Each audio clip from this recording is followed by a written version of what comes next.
بسم اللہ الرحمن الرحیم والصلاة والسلام علی رسولہ الکریم وعلی آلہ وصحبہ اجمعین۔ آخری عشرہ شروع ہونے والا ہے۔ اس میں دو چیزیں بڑی اہم ہیں، ایک شب قدر اور ایک اعتکاف۔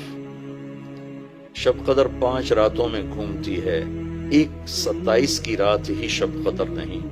ہمارے پورے ملک میں 27 کی رات اس طرح منائی جاتی ہے جیسے یہی شب قدر ہے، حالانکہ اس کو اللہ نے گھما دیا ہے۔ کبھی یہ 21 میں ہوتی ہے، کبھی 23 میں ہوتی ہے، کبھی 25 میں ہوتی ہے، کبھی 27 میں ہوتی ہے، کبھی یہ 29 میں ہوتی ہے۔ اس کو اللہ تعالیٰ نے ایسے متعین نہیں کیا ہے۔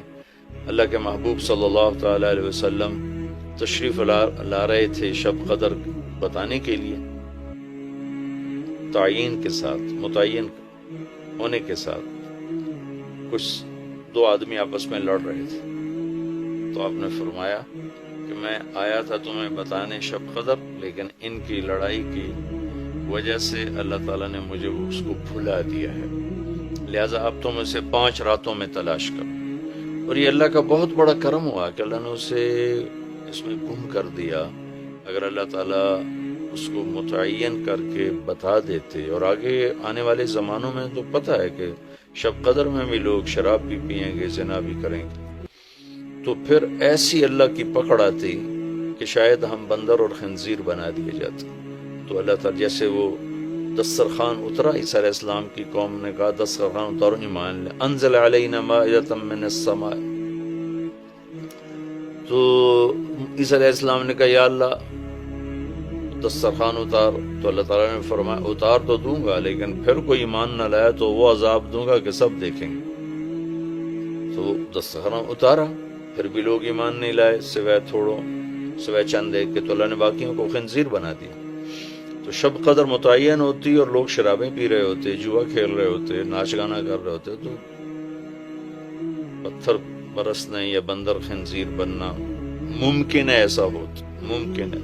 تو اللہ تعالیٰ نے اپنے نبی کی طفیل اس کو 5 راتوں میں گھما دیا۔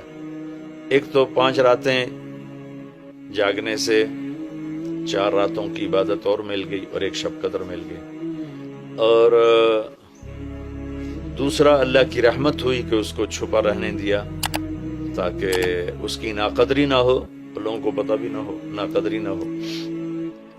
آخری عشرہ مغفرت کا، پہلا رحمت، دوسرا مغفرت، اور تیسرا گناہوں سے، جہنم سے آزادی۔ آخری عشرہ جہنم سے آزادی کا ہے۔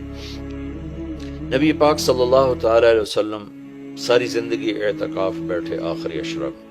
بدر کی جنگ 17 کو ہوئی تو واپسی تک رمضان گزر گیا، تو نہیں بیٹھے۔ فتح مکہ رمضان میں ہوا تو یہ 2 سال آپ مدینہ سے باہر تھے، باقی 8 برس آپ مدینہ میں تھے، اعتکاف فرمایا۔ آخری 10 ہجری میں جب 11 ہجری 12 ربیع الاول آپ دنیا سے تشریف لے گئے، 10 ہجری آپ نے 20 دن کا اعتکاف فرمایا، اور جبریل کے ساتھ قرآن کا دور 2 دفعہ فرمایا۔ ایک دفعہ آپ نے رمضان میں کسی وجہ سے اعتکاف اپنا ملتوی فرمایا، کینسل فرمایا، تو وہ شوال میں 10 دن آپ دوبارہ اعتکاف میں بیٹھے۔ اعتکاف کا موضوع عاکفہ کہتے ہیں مڑ جانا، پھر جانا، پلٹ جانا۔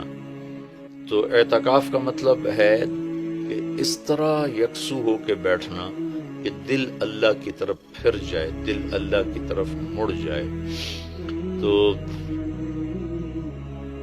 اس لیے 10 دن مسجد کے اندر رہنا، اور صرف اللہ سے راز و نیاز اور اللہ کے تعلق بنانے کی کوشش کرنا۔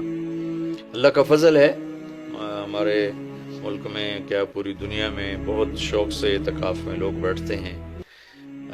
جب رمضان گرمیوں میں نہیں تھا تو جانا ہوتا تھا حرمین میں، تو ماشاءاللہ جگہ نہیں ملتی تھی بیٹھنے کی، اتنے اعتکاف کرنے والے لوگ ہوتے تھے۔ جب کوئی چیز رسم بن جاتی ہے تو اس کی روح نکل جاتی۔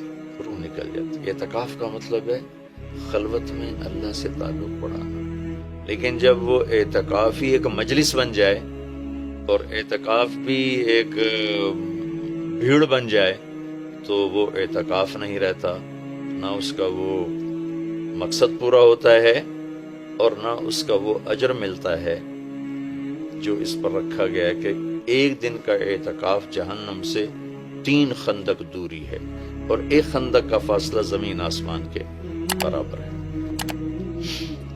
تو اعتکاف کا صحیح فائدہ تب ہے جب آپ بیٹھنے سے پہلے علماء سے پوچھ لیں کہ کیسے بیٹھنا ہے، کیا طریقہ ہے،